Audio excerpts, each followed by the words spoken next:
अगर आप भी चाहते हैं कि आपन म्यूजिक के वीडियो सबसे पहले आप तक पहुंचे, तो लाल बटन को दबाकर चैनल को सब्सक्राइब जरूर कर ले और साथ में बेल आइकन को दबाना ना भूलें।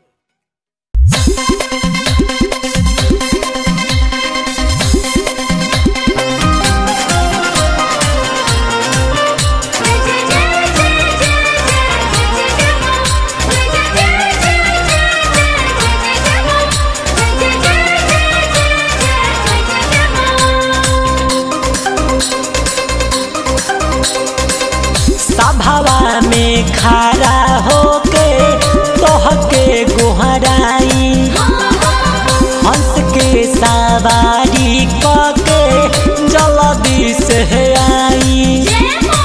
सभावा में खड़ा होके तोहके गोहराई, हंस के सवारी कके माई जल्दी से आई।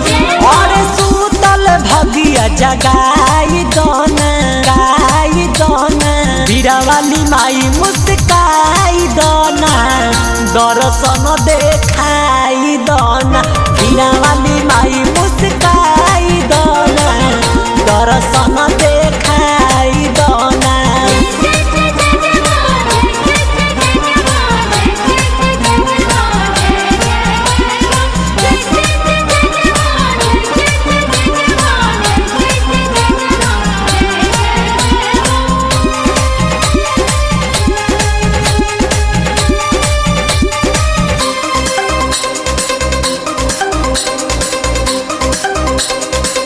पुस्तकधारी जग के दुलारी, तू ही भाग्य विधाता हो। ज्ञान के भंडार मैया, सुर के हऊ दाता हो, सुर के हऊ दाता हो। पुस्तकधारी जग के दुलारी, तू ही भाग्य विधाता हो। ज्ञान के भंडार मैया, सुर के हऊ दाता हो। और सत सुर साथ में सजाई दोना, बीड़ा वाली माई मुस्काई दोना, दर्शन देखाई दोना। बीड़ा वाली माई मुस्काई दोना, दर्शन देखाई दोना।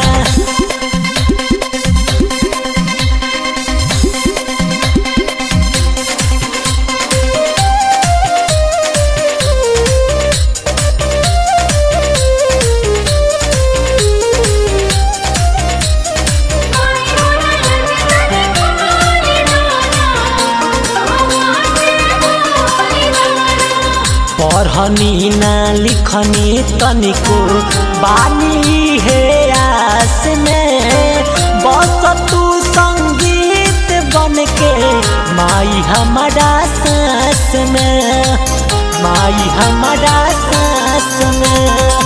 पढ़नी ना लिखनी तनिको बानी है आस में, बस तू संगीत बन के माई हमारा सांस में। और यह बात सपना पुराई दोना, बीरा वाली माई मुस्काई दोना, दर्शन देखाई दोना। बीरा वाली माई मुस्काई दोना, दर्शन देखाई दोना।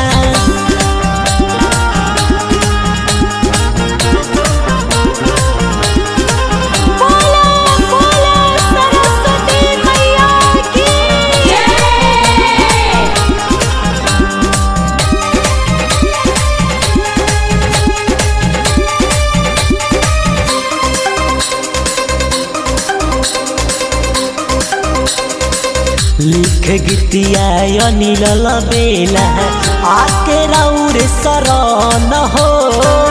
दोनों हथवा जोड़ी दीपकवा, गावता भजन हो, गावता भजन हो। लिख गीतिया अनिल बेला, आके राउर शरण हो। दोनों हथवा जोड़ी दीपकवा, गावता भजन